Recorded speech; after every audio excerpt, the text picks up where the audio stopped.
Makar dalam artian tujuannya gulingkan presiden, runtuhkan Indonesia, tidak ada. Tapi bahwa kemudian demonya mengarah indikasi penyusup, lalu kemudian Anda juga pernah posting meminta massa jangan turun dulu ke jalan. Anda dapat info apa saat itu sampai ada PD minta massa jangan dulu turun ke jalan? Gini Mbak, tadi saya sempat ngobrol sebentar sama Pak Taufan. Tadi kasus yang diceritakan Pak Taufan tahun 2019 di Bawaslu, itu saya ada di lokasinya Mbak. Saya liputan waktu itu sebagai reporter. Saya lihat pakai mata kepala saya sendiri orang-orang yang disebut sebagai provokator dalam tanda petik tadi ya. Tapi itu bukan satu-satunya demo yang pernah saya ikuti, baik sebagai reporter maupun sebagai demonstran. Di tahun yang sama, 2019, waktu itu demo Omnibus Law di depan gedung DPR. Jam 4 sore, masa itu tenang, santai. Saya waktu itu datang bersama pacar saya yang sekarang jadi istri saya. Tiba-tiba dari arah belakang itu masa dikunci dengan mobil rantis. Masa mulai panik dari arah jalan tol dalam kota di samping itu bergerak dan menembaki gas air mata. Masa chaos. Dan saya lihat sendiri pakai mata saya, kawan saya yang berapa menit sebelumnya itu masih foto-foto, ketawa-ketawa, kepalanya bocor. Nah, maksud saya begini, kalau kita membicarakan kekerasan eksesif polisi itu hanya sebagai respon dari apa yang dilakukan oleh demonstran, saya kira tidak akan ada yang percaya juga ya warga ya.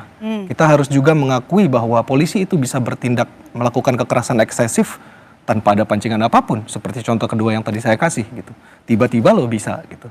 Nah, pengakuan seperti ini saya kira penting di titik seperti ini ketika sudah menghasilkan korban sebegini banyak. Afan Kurniawan itu umurnya 21 tahun, datang ke situ mengantar pesanan makanan. Lindas dalam keadaan mobil kencang gitu ya. Nah, maksud saya semua hal-hal kayak gini itu adalah tahap pertama kalau kita mau membicarakan reform ya, membicarakan perbaikan. Lalu menanggapi pertanyaan kakak tadi soal penyusup, soal apa itu, menurut saya begini, kita itu di Indonesia ini terbiasa membicarakan politik itu sebagai urusan antar elit saja. Bahwa ini ada geng Klaten, geng Kapak, geng apa gitu kan. Kalau cuma mau bicara seperti itu, saya kira kita tidak perlu kumpul di TV nasional. Kita datang aja ke warung kopi di kampung saya di Bangka Belitung sana, tiap warung tuh ada pendongeng itu cerita ini, oh info A1, ini info apa, semua ada. Yang harus dibicarakan ketika kita punya kesempatan menjangkau segini banyak orang adalah membicarakan politik sebagai sesuatu yang memang kehendak dari warganya. Demonstrasi itu kan tidak bisa orang tiba-tiba turun ya. Dia tuh semacam mobilisasi kemuakan gitu Mbak. Setelah sekian lama menghadapi banyak masalah gitu ya, kita nggak bisa isolir kasus meledak demonstrasi kemarahan orang itu sebagai peristiwa 1-2 hari aja. Kita harus lihat ke belakang, sepanjang tahun ini aja dari terjadi apa. Ada ibu-ibu mati antri gas, ada orang yang gantung diri karena terjerat pinjol, ada orang yang tidak bisa dapat pekerjaan. Mungkin teman-teman ada yang pernah lihat video job fair di Karawang itu yang kayak film zombie itu, yang sikut-sikutan. Dan semua ini saya pikir harusnya membuat kita berpikir ketika kita membicarakan demonstrasi itu bukan lagi kita membicarakan elit mana yang bermain. Tapi kita zoom out bahwa di sini kelompoknya tuh cuma ada 2. Warga. Jadi jangan fokus ke masalah penyusup, jangan fokus ke masalah korban. Tapi nggak perlu sibuk mencari faksi mana, faksi mana. Dan dari penanganan demonstrasi Anda lihat pihak kepolisian tidak menjalankan perannya dengan baik, begitu? Itu jelas ya tadi di awal ya. Pak Arianto, silakan dijawab. Bagaimana pertanyaannya? Pertanyaan tadi disampaikan oleh Mas Dea bahwa pihak kepolisian ini eksesif gitu. Tapi sebentar sebelum ke situ ada satu hal yang belum tadi saya mau sampaikan ya. Saya tuh pengen mengajak teman-teman di sini ngelihat demonstrasi ini, ngelihat gerakan massa ini sebagai sesuatu yang kelompoknya tuh hanya 2, warga dan negara. Jangan sampai warga versus warga gitu kan? Saya tidak menangkis ya bahwa sampai sekarang itu masih ada polisi yang terdepan yang berbuat brutal dalam rangka pembubaran gitu ya. Saya tidak menangkal itu, tapi saya yang ingin menerangkan kepada publik ya. Saya itu menangani kejadian unjuk rasa itu berada yang paling depan juga sejak tahun 98 itu gitu. Jadi saya pengalaman itu yang di lapangan yang ada kayak gitu. Jadi gini Pak, tugas polisi itu ya mengamankan ataupun melindungi yang ini ya, yang berunjuk rasa.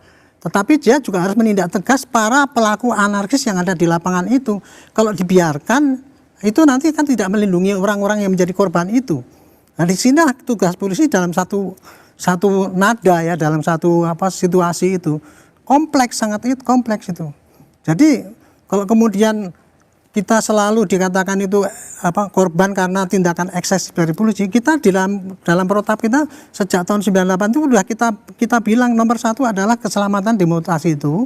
Tetapi di dalam melaksanakan tindakan anarkis ada step-stepnya, gitu. Step yang paling lunak sampai yang paling keras. Bahkan penggunaan senjata itu pun itu ada step-stepnya sampai 5 itu ya. Senjata polisi itu gitu kan. 1 memperingati, kemudian pakai tangan kosong, kemudian pakai senjata tumpul, yang terakhir baru pakai senjata yang senjata yang api ya lah. Jadi kemarin semua sesuai prosedural Pak Arianto. Kalau kan itu nggak bisa, front itu kan banyak sekali Bu itu.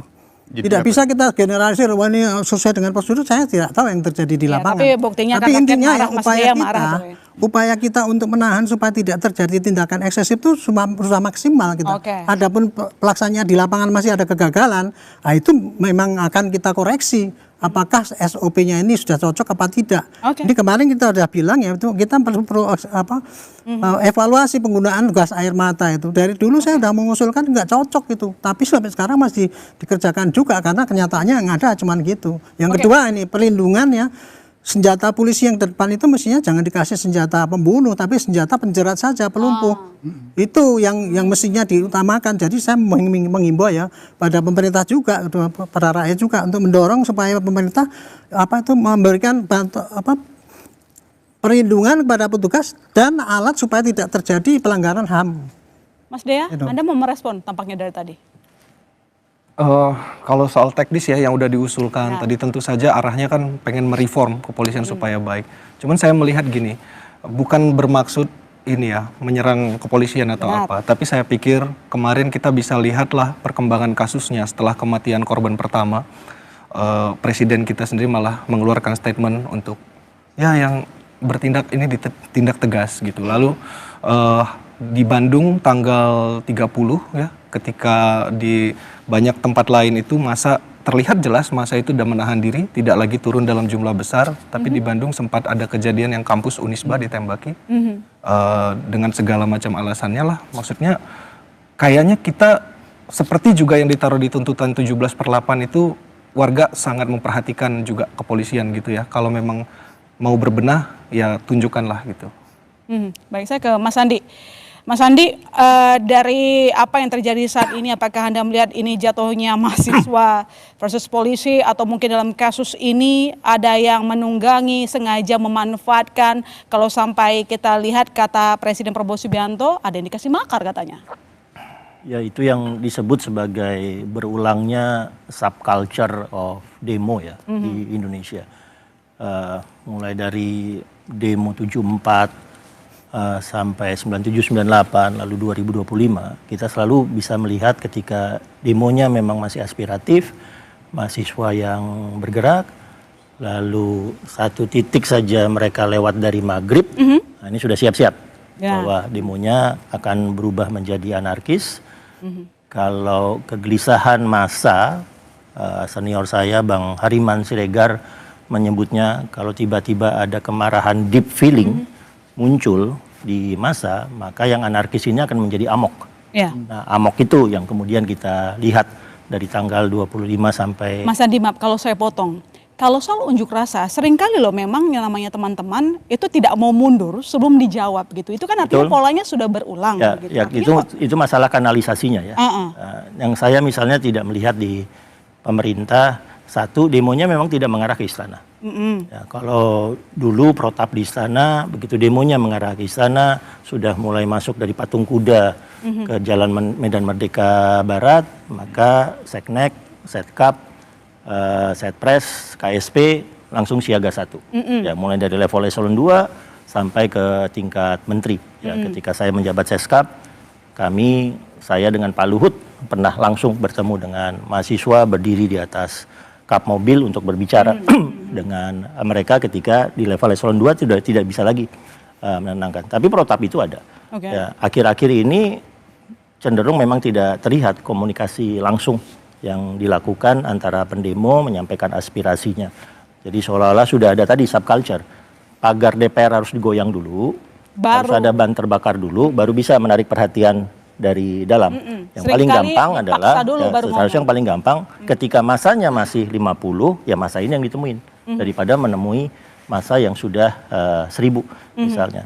Nah, subculture ini Kalau ketika soal dalang, Anda yakin memang ada yang nunggangin dari aksi massa kemarin? ketika demonya bergerak itu kan terorganisir ya, mahasiswa rapi. Kalau mahasiswa selalu rapi, saya ngelihat di UI rektor memberi arahan jangan tercerai-berai, tetap dalam satu kelompok dan seterusnya. Keinginan rektor bahwa tidak boleh tercerai-berai dalam satu kelompok sudah mengindikasikan bahwa sudah ada kekhawatiran akan ada pihak lain yang masuk. Tapi begitu maghrib ke atas, begitu mestinya pendemonya sudah mundur.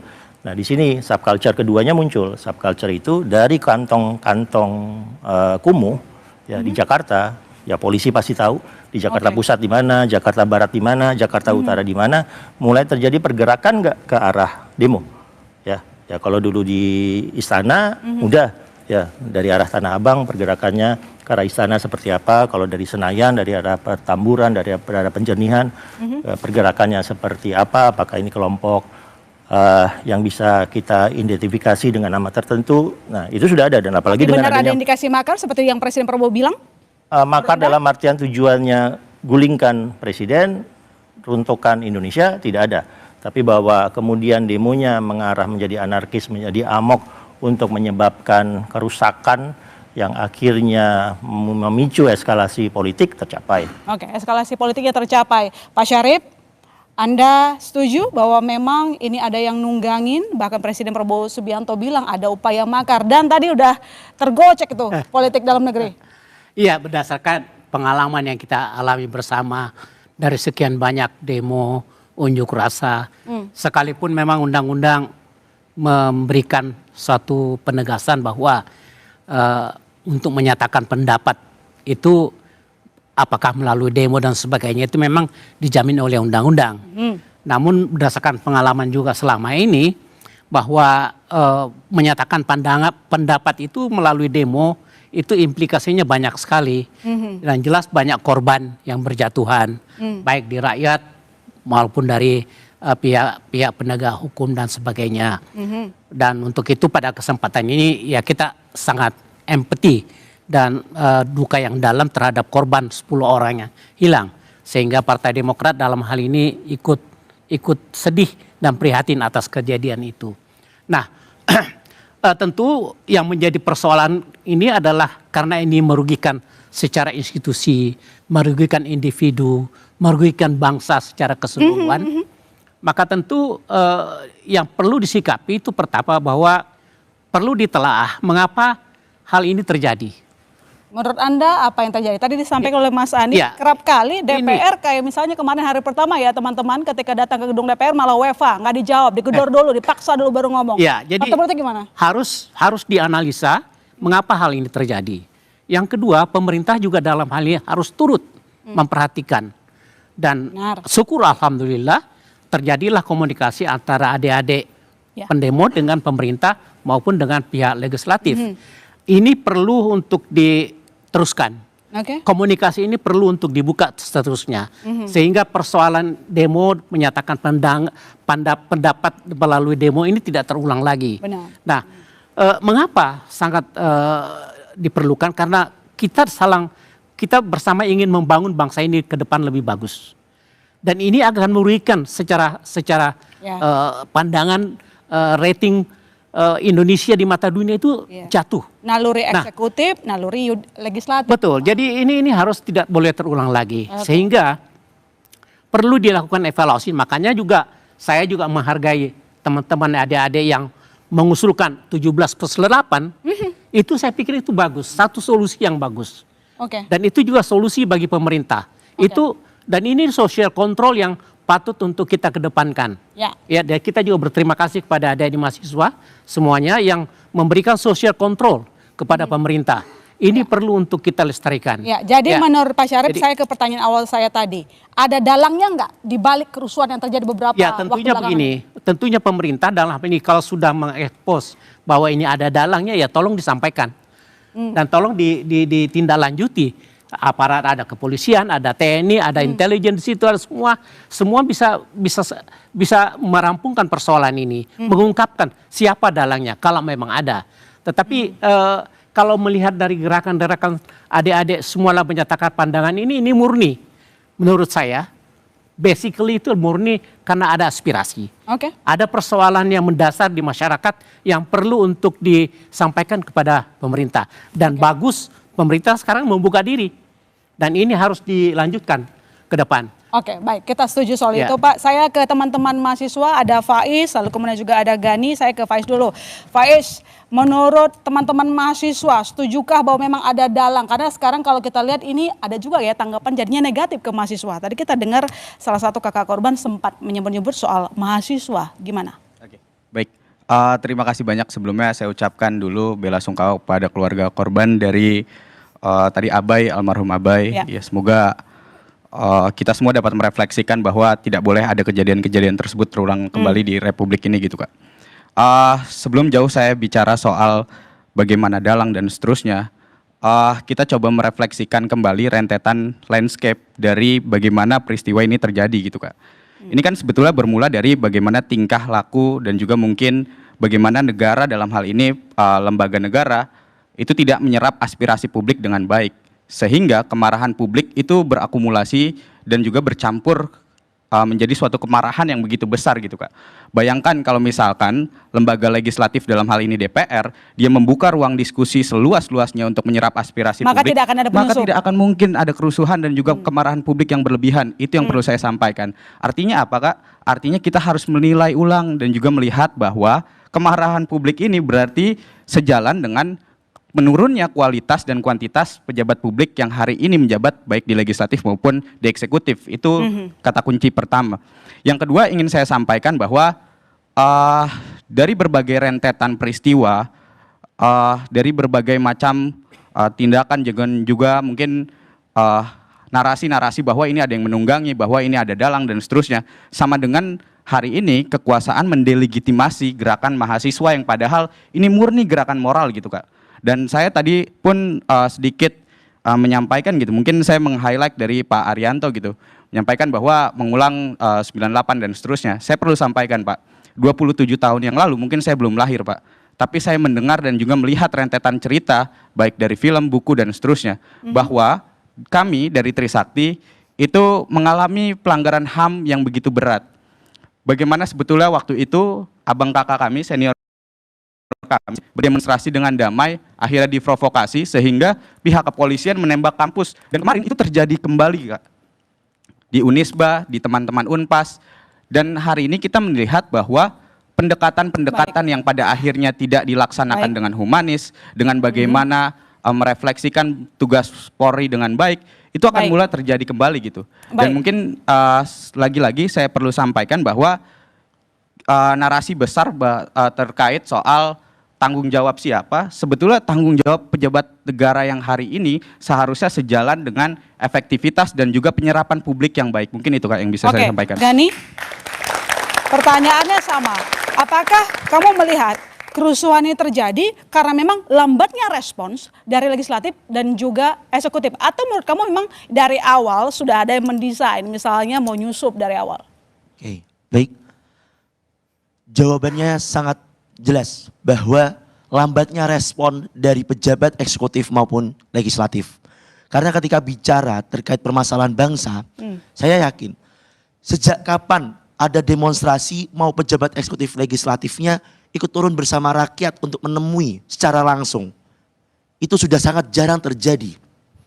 Dan akhirnya di dalam tahun 2025 ini banyak sekali permasalahan-permasalahan yang disampaikan ataupun dari etika para pejabat yang membuat akumulasi rakyat semakin naik, itulah yang memicu gerakan rakyat pada bulan Agustus ini. Makanya sebagai pejabat perlu ada namanya refleksi diri. Refleksi setinggi-tingginya. Sudah sebagaimanakah kinerjanya mereka. Bayangkan bapak-bapak sekalian yang ada di sini, jika tidak ada terjadi hal yang semacam ini, apakah pejabat mau benar-benar menerima 17+8 aspirasi dari rakyat? Saya yakin masih kurang mau menerima. Karena mereka belum dihentak terlebih dahulu. Makanya tadi saya sepakat dengan dari Mas Dea. Dia menyampaikan bahwa selalu ada hal-hal yang pemicu terlebih dahulu untuk membuat para pejabat itu mau mendengar. Itu sebetulnya yang harus dievaluasi secara besar-besaran. Dan selanjutnya terkait polisi, kita juga melihat, saya dari BEM Unisula berasal dari kota Semarang, Jawa Tengah, melihat langsung bagaimana represivitas aparat yang sangat tinggi terhadap mahasiswa bahkan pada rakyat. Dan bahkan sampai saat ini masih ada 1 kematian dari mahasiswa Universitas Negeri Semarang yang belum diusut tuntas. Oke.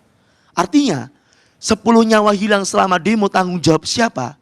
Baru 1 yang terbuka, yaitu di almarhum Afan. Masih ada 9 ataupun yang dari pelakunya dari polisi yang belum terbuka, yang belum bisa ditanggungjawabkan oleh APH maupun Kapolri itu sendiri. Dan kita tunggu keadilan untuk semuanya. Dan saudara, demonstrasi yang awalnya damai ditunggangi aksi rusuh di mana-mana. Kelompok mana yang mengorkestrasi? Kami segera kembali, tetap di Dua Arah.